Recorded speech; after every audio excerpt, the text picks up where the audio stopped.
Hello everyone and welcome to today's session. I'm going to say a few words about the masterclass programme and give you a little resume of what we've covered so far and introduce you then to our speakers today. So my name is Dorothy Bean. I'm the Chief Nursing Information Officer for the South West region, and I'd like to welcome you, those of you that have been to these sessions before. You'll know that we have really good speakers who have got a wealth of experience talking on the items that we're going to cover today. And for those of you that are new, lovely to have you here. So a little bit about the rationale as to where this programme came from. We have a lot of nurses and AHPs in the Southwest who are talking about the Frontline Digitisation Programme and what that meant to them as organisations. And they were talking about some of their anxieties about leading work programmes that were very complex in relation to EPR systems. And what we wanted to do with this series was really get ahead of the curve and put in place some teaching sessions that would help CNIOs, chief nurses, digital AHPs and midwives and anybody from the digital teams, so they had a better idea as to the journey that they were about to embark on, and so that they were prepared ahead of schedule, or more prepared for what was coming and some of the things that they would want to attend to. So that's where the idea of the programme came from. I just want to say that I have support here from Samantha Sellick, who's my deputy, who has been womanfully managing the MS Teams live system, and that's been great to have that support, and Vicky Fillingham, who is a CNIO from North Devon, and she will be fielding your questions. So I'm really keen that people do ask their questions in the chat. I'm hoping that you ask as much as possible. Be challenging and contentious if you want to, and we will do our best to answer any of the items that you bring up.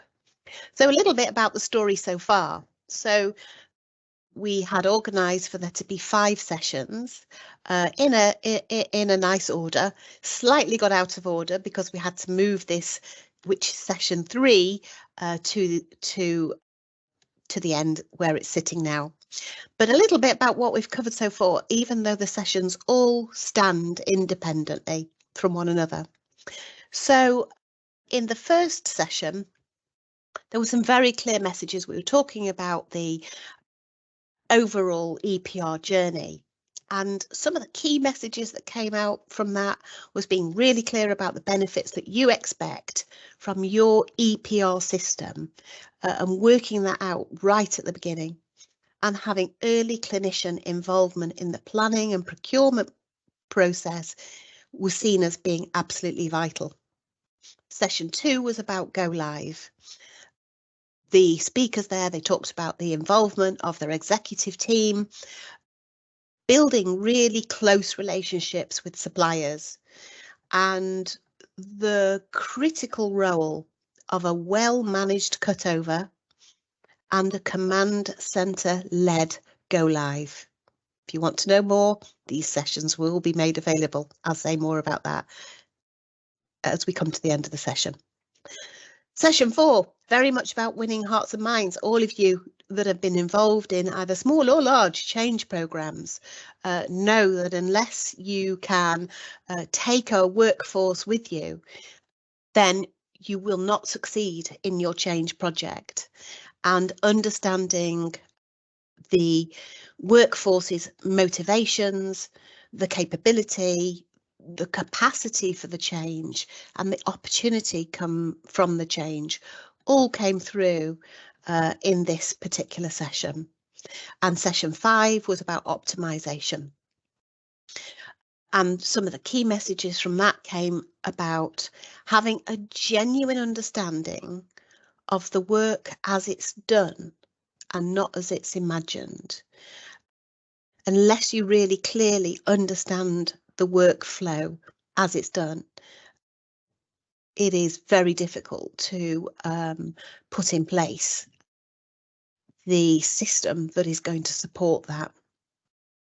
And they also suggested that you really need to achieve stabilisation, which I'm sure our team are going to talk about today, before you attempt to optimise, and being realistic with timeframes. And they were talking about 1 year plus to get to the point that you start to optimise. So today's session is covering, we covered Go Live, and this session is going to be looking at weeks 2 to 20, about settling in with your system, about developing usability and confidence in the system. I'm delighted to introduce to you Alison Geale, who is the Configuration Manager at the Royal Devon University Healthcare NHS Foundation Trust. These trusts have got quite a mouthful these days.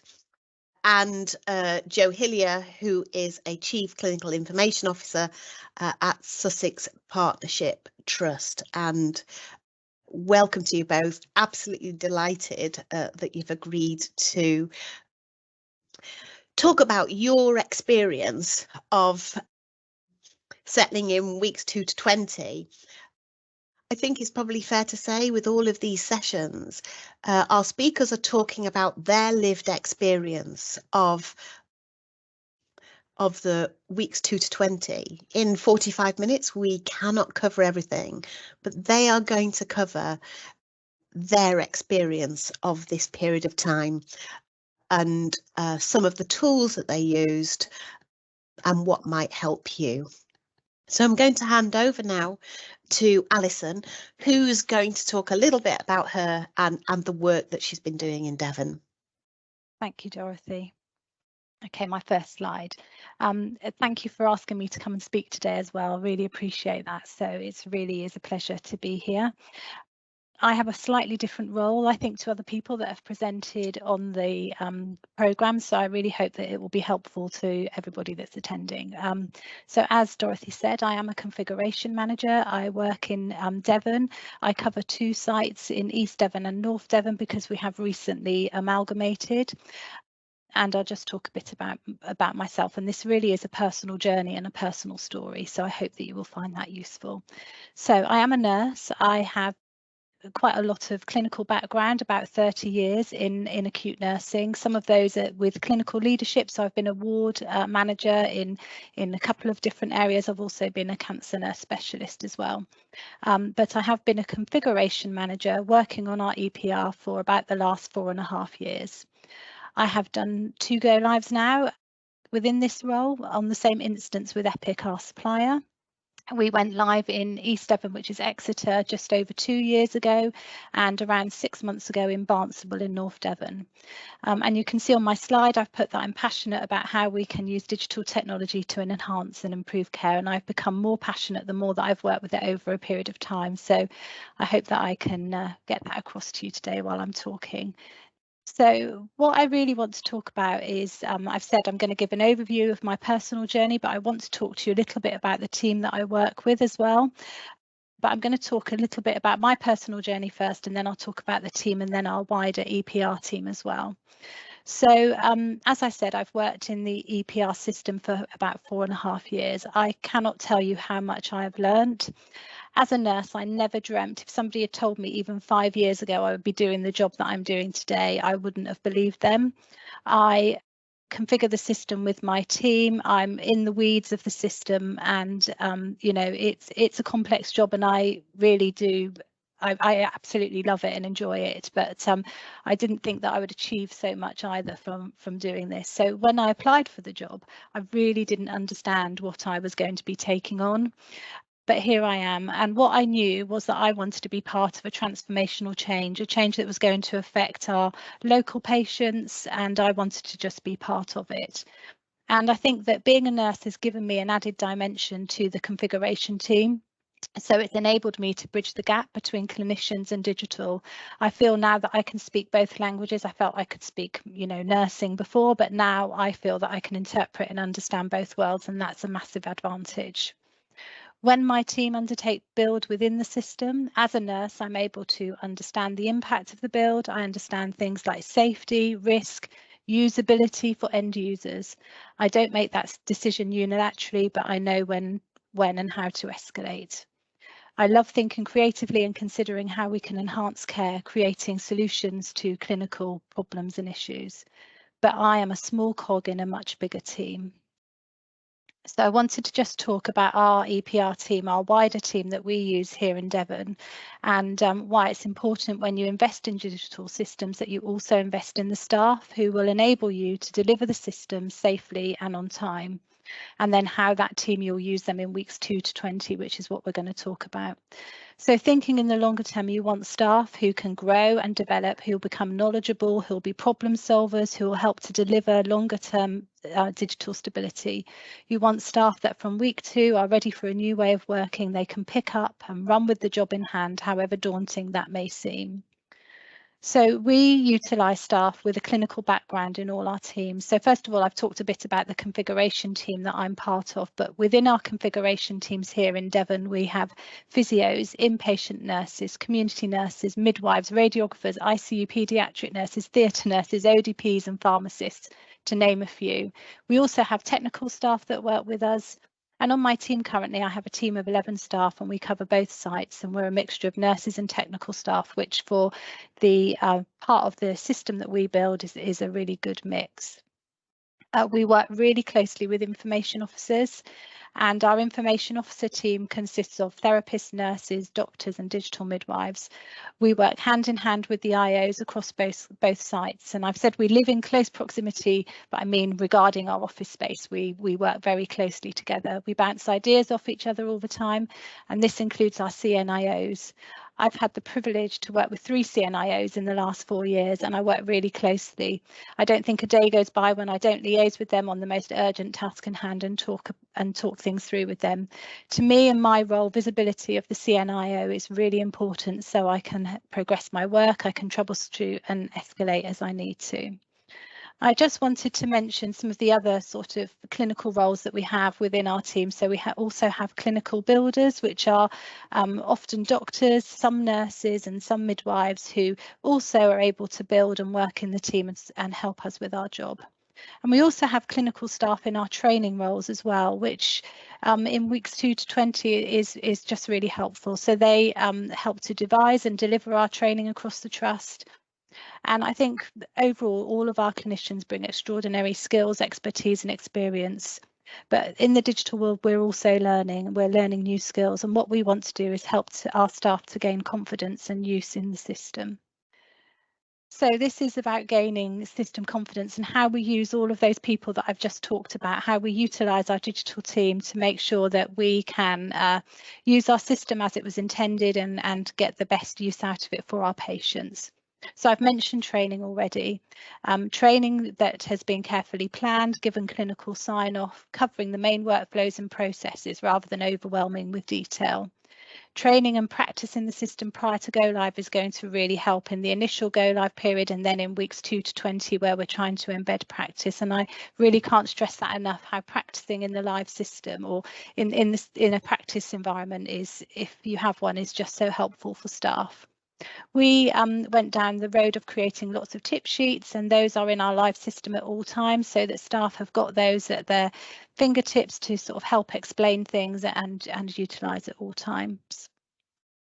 In weeks 2 to 20, elbow support and clear lines of communication are really important for our end users. And it happens around the go live period, but also it's really important that we continue that in this period of time because many staff are still trying to gain their confidence and understand how to use the system. We know that the support at this time may be a bit more reduced because our suppliers have left. but really making sure that we can target our training and that staff understand who to ask for help is really important. So we have a phone system. Our end users can call our information officers at they can just pick up the phone and call, and we can triage. Our information officers can triage and go out and help those that are struggling, and really prioritise who needs the help. And then I've just said about being reactive to issues, because I think it's really important from my perspective and within the job that I do. Obviously, lots of issues come in just around the go live, but also in the weeks 2 to 20, where we are trying to stabilise our system. And build might not always work as intended, so we aim to fix things as soon as we can and prioritise tickets that come in. And through weeks 2 to 20 and beyond, we kept our work groups running. So we had pre-go live, we had work groups where we would discuss our build and how we were going to configure our system, but we kept that going in this period of time. And again, we touch base. It consists of our configuration teams and our information officer teams and our CNIOs, and we troubleshoot, we sign off decisions, we talk through the issues that staff are having, we talk through issues whether they're build related or training related. And it was really invaluable to have that time, really.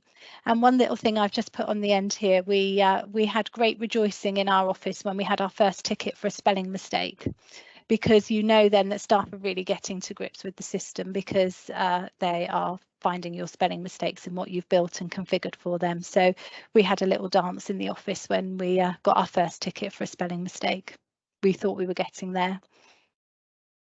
So this slide is just talking about getting the most of working with our suppliers. And at weeks 2 to 20, what happens is you've probably infiltrated at go live, your suppliers come, they work alongside you, they're in your command centres, they are out on the wards, they're helping people. But at 2 weeks, they turn up in the office with their suitcases and they make it really clear they're leaving. So they don't just say goodbye, they actually bring their suitcases in with them. And up until this point, they have guided you through the whole process. They've helped you with adoption, configuration, building, testing. They've helped you with go live, but now we have a new way of working. And this slide just depicts whether we find it's despair or excitement. And Epic, who we work with here in Devon, they call it the valley of despair. The adrenaline rush of go live has gone, and it's like, oh, our supplier is leaving as well. I've done this process twice now, and I would not suggest you cheer as they leave, but I would suggest that you embrace it and plan for the excitement of how you will build on where you have got so far. If you look back, as a team, you will have achieved so many things. It will have been a whirlwind, but you have gone live. The system is in place, and now is the time to stabilise and think about the future for your organisation. You will have all learned more than what you think. It's the team's chance to shine. Celebrate your achievements and look forward to a new way of working with your supplier, because it's your future to shape. You now own your system. Your supplier is there to help troubleshoot rather than guide, as they have done up until now. We would recommend that you don't rush to make changes in weeks 2 to 20 unless you've got obvious safety concerns and you need to do so. But give your staff time, let them get used to the system, and don't rush changes, because it could just add to confusion for staff. And one of the bits of advice that I think I would really like to give is about getting out and about and talking to staff. Find out how they're using the system, watch them using the system, observe them and follow them around. I've just found that really invaluable. Our IOs are doing that more than me, but even as part of the configuration, I just find it invaluable to go out and talk to end users and find out exactly from them how they're doing and how they're managing. So just finally, I was just going to say, during this period, it's obviously still part of stabilisation, but staff need a clear process for requesting changes within the system. We used a ticketing system around our go live, and we still use it now. We use that for managing things that are broken or need a fix. But actually, you do need a robust post-go live process for managing new and optimization pieces. When you're in the pre-go live phase, the target is go live, and everybody's really focused on that. But it's really important to consider and plan before go live how you will manage new work after go live. What will your governance structure be? How will that look? How will you prioritise your work? And my biggest piece of advice would be to enjoy it. And I'm going to hand back to Dorothy. Thanks very much, Alison. it made me smile, the idea of enjoying it, knowing that you've probably had several weeks of sleepless nights by certainly by week 2 anyway. We haven't got any questions come in, but I'd already forewarned you that I'll probably ask you a couple. And anybody who is in the audience, if you'd like to ask any questions, that would be great.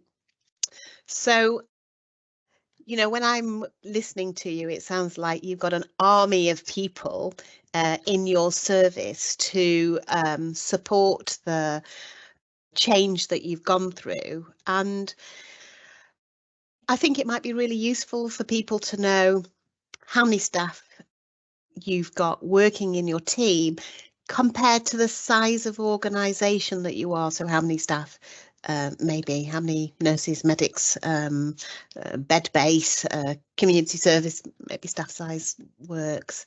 So, and how did you make the decision about how many people you needed in your team to make this work for you? Because I think that's something that a lot of people ask. Who do we need to be successful? I mean, I can't answer all. Oh, do you want to, can you hear me? Mm. Okay, so I can't answer all of those questions, but what I can tell you is that we have a bed base here in Exeter of around about 850 beds. In North Devon, Vicky will know better than me, but it's around about the 300 mark. And we have an IO in Exeter for each of our directorates. So that's the way that we have divvied up our nurses and our we've also got our IOs. Yeah, they have like a directorate each. So we have one for medicine, one for surgery, one for specialties, and then another one for the community. And that's the way that we've divided them up. We could probably do with more, but you know, we work in the That's NHS. Great. That's really helpful to know the size of the organisation. And I think you were saying to me before that the team you put in the first instance was probably a bit too small. You've expanded it since then. Just talk to me a little bit about that, if you would. So that's a bit more around our configuration team that we have expanded since go live, which is where I'm based. So we have expanded a little bit. So we realised very quickly after go live that we didn't have enough of us for doing the job that we're doing with the configuration, and the amount of requests that come in is huge. So we have expanded our team on the configuration side. One other question from me. You were talking about that you've got a telephone helpline and people can just call. Apart from spelling mistakes, what in the weeks of 2 to 20, what were the types of things that were coming through, just to give people a flavour? So we've done 2 go lives, and it's been quite different for both the go lives. I think what we have seen coming through, so in Exeter, because it was our first go live and we've used the same instance in North Devon, we've seen quite different things. So to start with, we had lots of issues around people not being able to log in, not being able to see what they needed to see, and things that needed to be fixed. And we spent a lot of our first couple of weeks just making sure that people could get into the system and could use it. And I think after that, it could be absolutely anything and everything. People not understanding workflows, not being able to find things, simple things that we'd built maybe not working. We had some issues with something we have in our system called required documentation, which is things that sort of point nurses in the right direction to help them to do the task that they need to do. And so it was bits and pieces like that that needed to be fixed, but lots and lots of elbow support and help. And it could have been absolutely anything. It's really difficult to, I think, to pinpoint one thing. That's great. And you said there was a difference between go live 1 and go live 2, the sort of thing. So what was the difference? Well, the what difference sort of things was, popped up into? Yeah, so in North Devon, the difference was that we'd been using the system live for 2 years, and it was like North Devon went through our build with another fine-tooth comb, and they found more issues, and it was great because they had found things like more spelling mistakes, which was really useful, but things that maybe weren't working that our team in the East had just either put up with, or had thought that would be the way it would be. So it was great to have another fresh eyes. I cannot say fresh eyes are a great thing sometimes when you're doing any piece of work, and to have fresh eyes on the system was great, and they helped us certainly with lots of great things that just needed to be changed and made better, which was really good. That's great. Thank you so much. So going to go over to Jo Hillier now. And great that Jo is here flying the flag in these sessions as a AHP and also as a mental health trust also. So that's fab. So over to you, Jo. Thank you, Dorothy. I think my first slide is a bit about me. So yes, I'm Jo. Thank you very much for having an AHP here today. So my first slide, Sam, which is the next one, hopefully. Yep, there's my AHP kind of slight, looks like a gene pool, but yeah, that is the AHP logo there. So I'm the Chief Clinical Information Officer for Sussex Partnership, which is a large mental health trust, which I would say covers quite a lot of weekend break destinations. So Brighton and Hove, Rye, Bognor, many seaside resorts, and then we go all the way up to Crawley, and we also have responsibility for Hampshire CAMHS.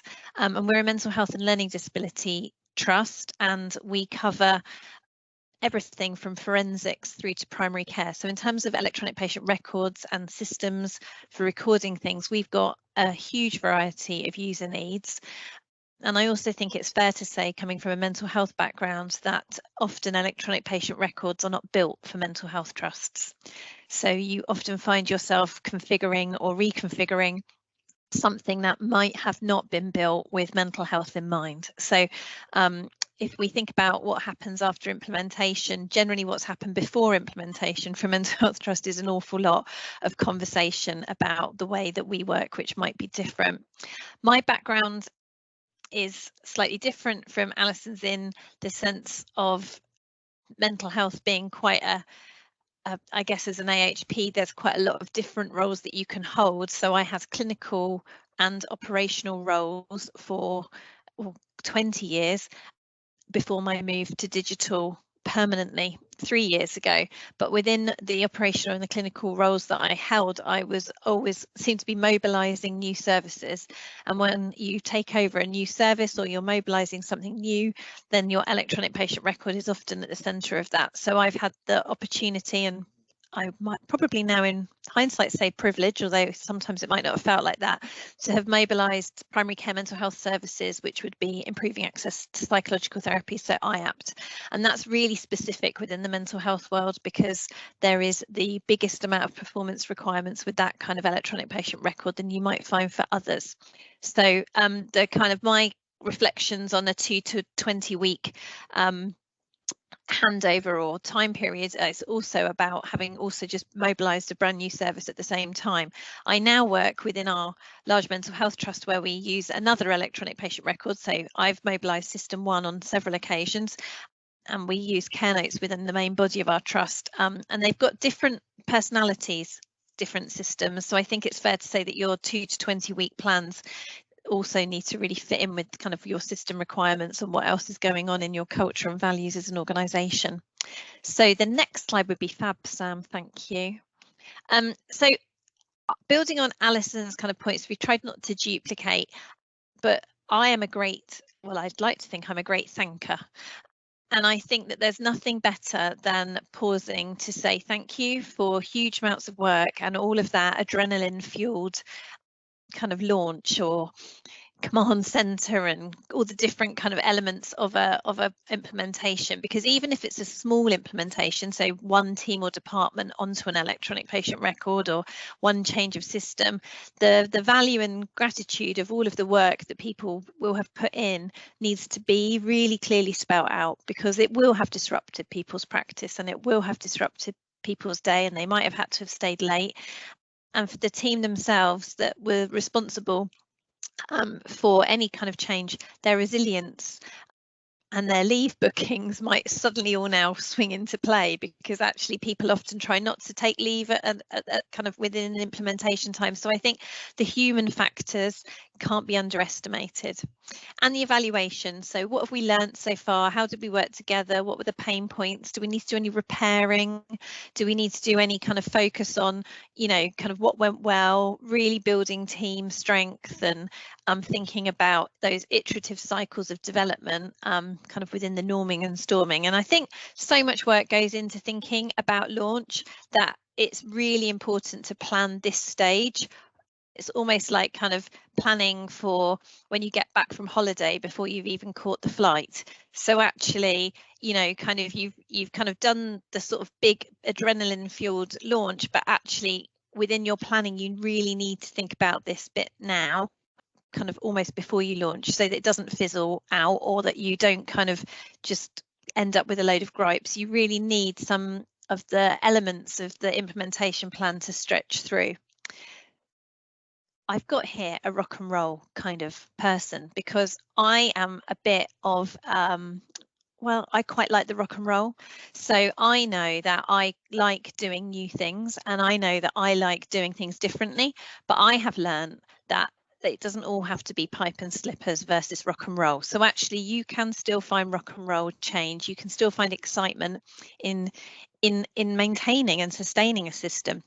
These are things that I didn't know, because I didn't used to stay around long enough. I'd have been there with my bags packed, ready to move on to the next thing. So having to stay, like all relationships, sometimes gives us strength within what we might learn from a system or a thing by actually maintaining and sustaining some of those pain points. So like Alison said, the temptation to kind of start changing or tweaking or, you know, kind of responding is within all of us, because we love to help, because that's why we're health professionals.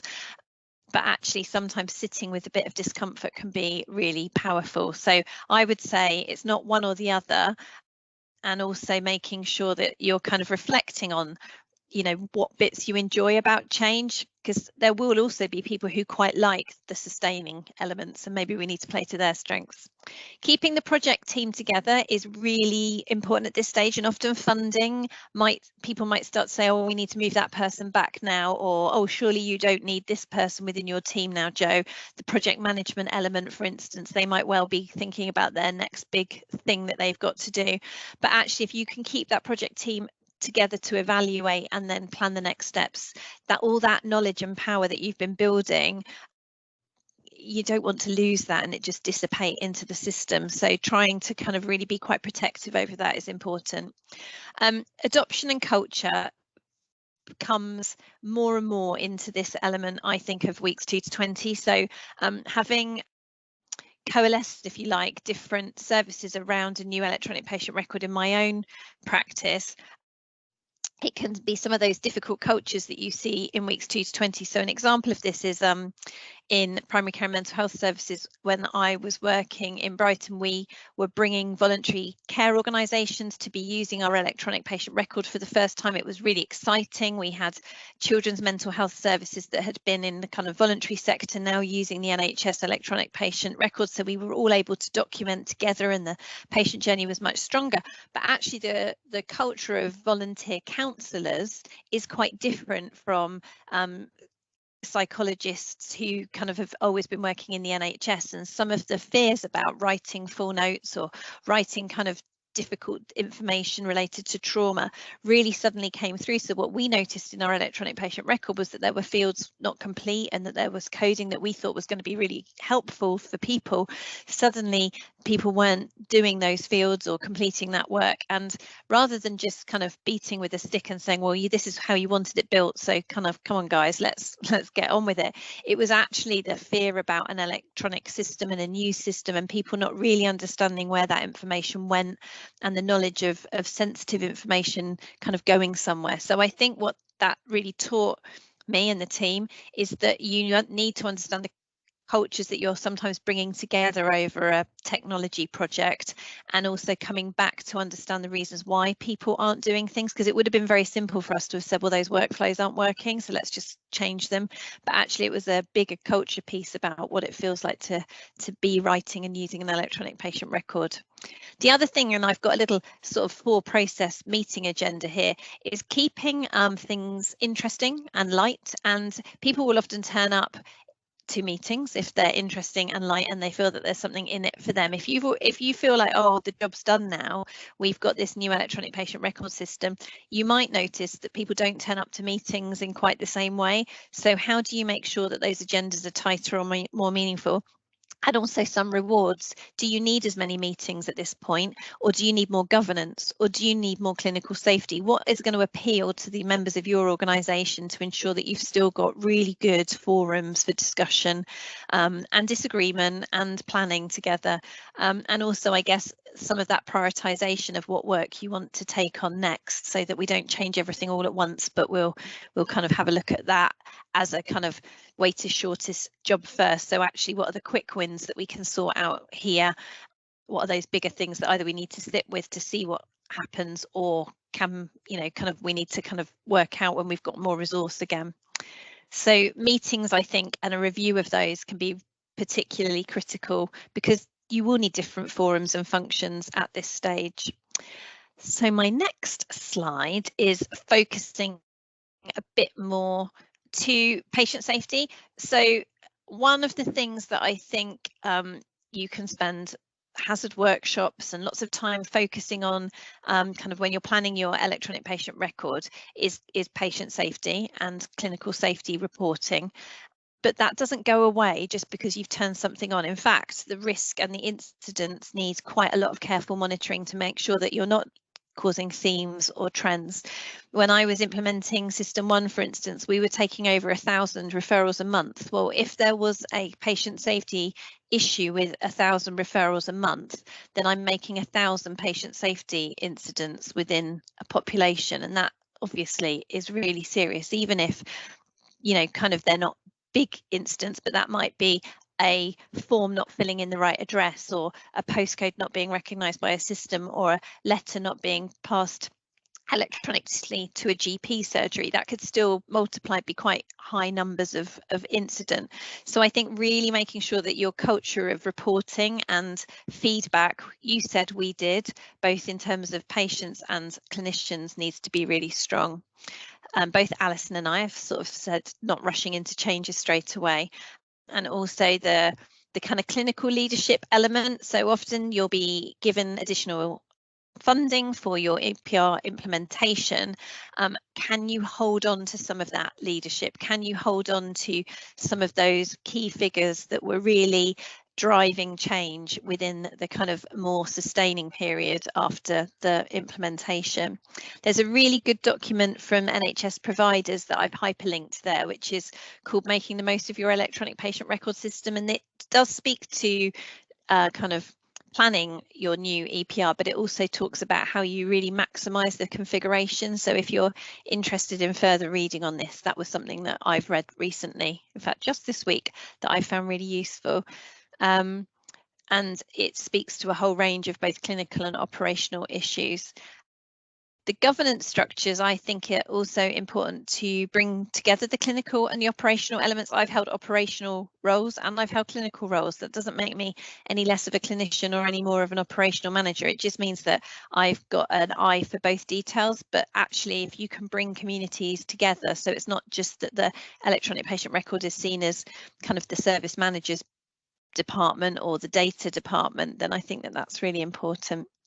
And my final slide, Sam, that I think I should have here is just other information, really. So I think hopefully from an AHP and mental health perspective, because there's not so much on our electronic patient records, often I end up looking in other places. So one of the places that I have found really helpful is the digital health website. So digital health is a kind of media platform, if you like, a news platform. If you fancy like more lunchtime clickbait type stuff and you don't want to be looking at Instagram, it's got kind of light news on digital health, and often you can follow links there for things like mental health, or they'll often name a particular electronic patient record and they'll give you quite up-to-date information about who's who, and they do some really brilliant webinars and seminars about leaders in digital. So I found that quite motivating when I'm working in quite a specialised area of health.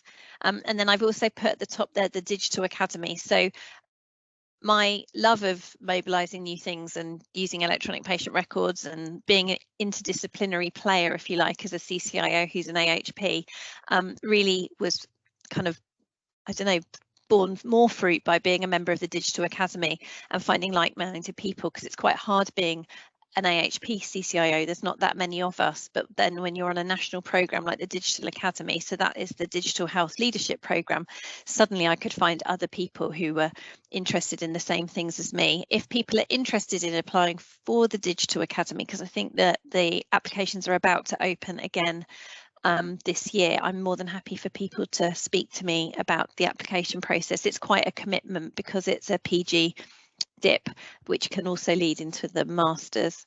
The other link I've put there is the Federation for Informatics Professionals, and that is a place where clinicians can find other clinicians and non-clinicians who also love informatics, and it is a membership kind of organisation, but they also have newsletters and forums and webinars and those kinds of things. If you're getting just started in your digital career, I think industry events that are often free can really whet your appetite for systems and things that you might not see within your own trust, so kind of big expos. But the bit that I would really urge people is that you need to think about the opportunities that fit your life and your learning style. So Digital Academy is a commitment. I've got 11-year-old twins. It's hard, but it's not as hard as it would have been when my twins were 2 or 3. So, you know, kind of it's about making sure that these studies and these opportunities fit with where you're at in your life and what you can commit to, because they're incredible, but there are other ways that you can build a career and it doesn't always have to be linear. So that was a bit on 2 to 20 and then a bit on digital career. So I hope that's all right, Dorothy, and not kind of too off-piste. That's great. Thanks, Jo. I can see that we've got a question in the chat, Vicky. Do you want to just share it? Yeah, so this was a question from the previous presentation for Ali. So we've got, following your excellent presentation, which was very informative, would you change anything from your 2 go lives with supporting staff with their workflows from the EPR team to stop the inevitable workarounds and downstream issues this can cause? So I'm presuming they're asking, how would you support staff with their workflows from the EPR team to stop issues downstream? Yeah, and to stop people finding workarounds, because they always do. One of the things that I mentioned in my presentation was around going out and watching people and seeing what they're up to, and I think that's really important. I think that's really important for the IO teams, and I actually think it's really important for the configuration teams as well, for us all to go out as a, not as a force, but, you know, together, and to look at what people are doing. And there's lots of reasons maybe why people are finding workarounds. Maybe the system isn't working for them. Maybe we need to have a rethink. You know, maybe it's just a training issue, and actually we need to spend a bit more time with them, give them a bit more elbow support and help them with the issue that they have. So I think, first of all, you need to go out, find exactly what it is that they're doing, what they're struggling with, and then work out your plan from there and have a plan together. So I did also talk a little bit about the work group that we have, and I think that's a great place to discuss those sort of items, discuss it as a collective. And also, don't ever make changes based on what one person's experience is in the system. Yeah, and certainly just going back to a previous session, the Masterclass 5 on optimization, they were talking about workarounds, and actually that some of them are necessary for really good reasons. So that going to watch why people have done the things they've done, and then maybe take action based on that. But you've raised an interesting point there, Jo, about cultures. You know, certainly I've been talking to several organisations that are both, let's say, acute organisations and mental health organisations combined, or they are perhaps a mental health and community, with very different cultures of ways of working. And I know Sam Selleck will know that this also came up for Somerset, who are an acute community and mental health provider.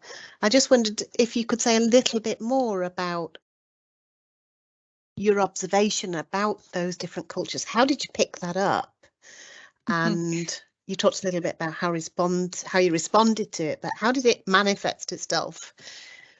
I think that well, I think healthcare in general is interesting when we think about the cultures and the tribes and the ways that we come together. Kind of, you know, I'm an AHP, but I also work in you know, we can have lots of different things that make us like funnel to our uniqueness. And one of the things that I think is really interesting in the way that we have potentially not always helped ourselves with our electronic patient record is create 99 rules rather than look for the standardized process.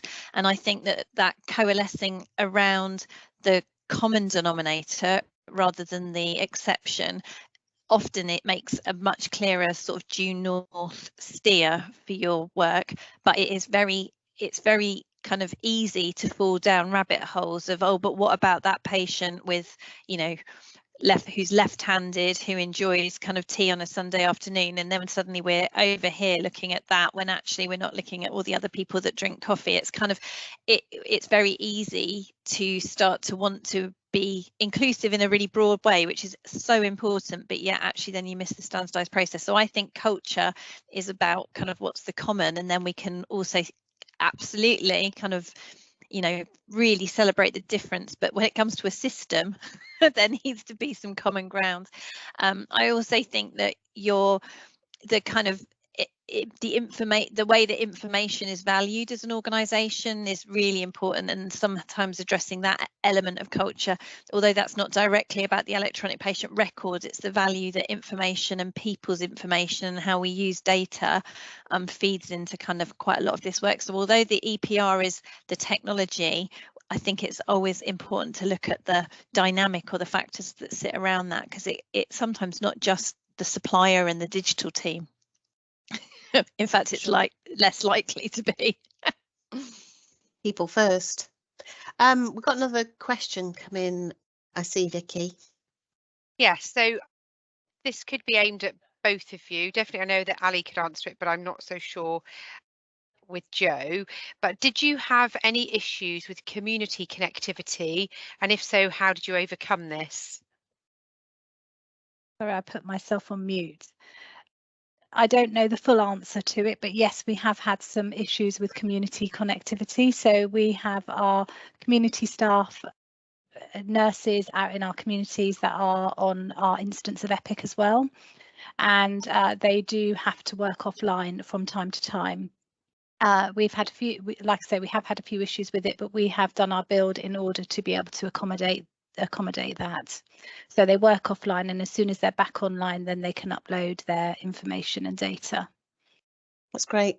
To contribute to that, Joe, or we've had interesting elements where we're including voluntary care organisations that don't have very strong Wi-Fi. So actually we're all right because we're on the NHS coin, but when we go, I mean, I work in a clinic with the YMCA, and it's a brilliant building, but it's very old and it's not got the same infrastructure kind of requirements that the NHS has. So we use, you know, we've tried lots of different dongles and other elements, and I think that it's really important that you know your estate and that you're working closely with estates to include all staff, because actually the voluntary, you know, that could make you as a staff member feel not particularly valued with wonky Wi-Fi, because they're actual things that we now kind of come to rely upon. So I think it's that mix of estates as well as your digital team that can be helpful there. having tried many dongles, what did you settle with in your ancient old building? No, okay, no, putting in the coin, unfortunately, like actually putting in proper Wi-Fi is, you know, but it's the investment and the business case for that, and then the year of waiting with unhappy staff while all of that's being organised. Whereas actually, if we'd have known our hotspots and our weaker spots, would we have put so many staff in that building? I think that's when your plans all link together, not just your digital or electronic patient record plan, but the whole operational kind of model of your services makes a big difference. Really interesting. So very conscious that we have 1 minute left. So just to finish off, I'd like to thank our speakers, and to Sam and Vicky helping with the questions on the system. Just remind everybody that love digital, please do sign up for the Rewired conference if you can, coming up in the middle of March. It's a fantastic event, and we gain so much from going to it. It's free for NHS staff. I'd encourage you to go. It's on for a couple of days, I think on the 16th and 17th of March. Somebody will correct me. The videos of all of the sessions should be released in the next 2 to 3 weeks, and we'll let everybody know that's attended, both by email and on social media. You should get an evaluation form by tomorrow, sent out by Sam. Be most grateful if you would complete that. And just as an addition, for those of you on NHS Futures, there is an EPR community practice hub. If you've got any questions that you want to put, there's a whole host of people that are on that who are more than happy to help you on your EPR journey. So lovely to see everybody. Thank you for joining us today, and good luck with your EPR adoption, implementation, procurement, optimization, wherever you are in that journey. Goodbye.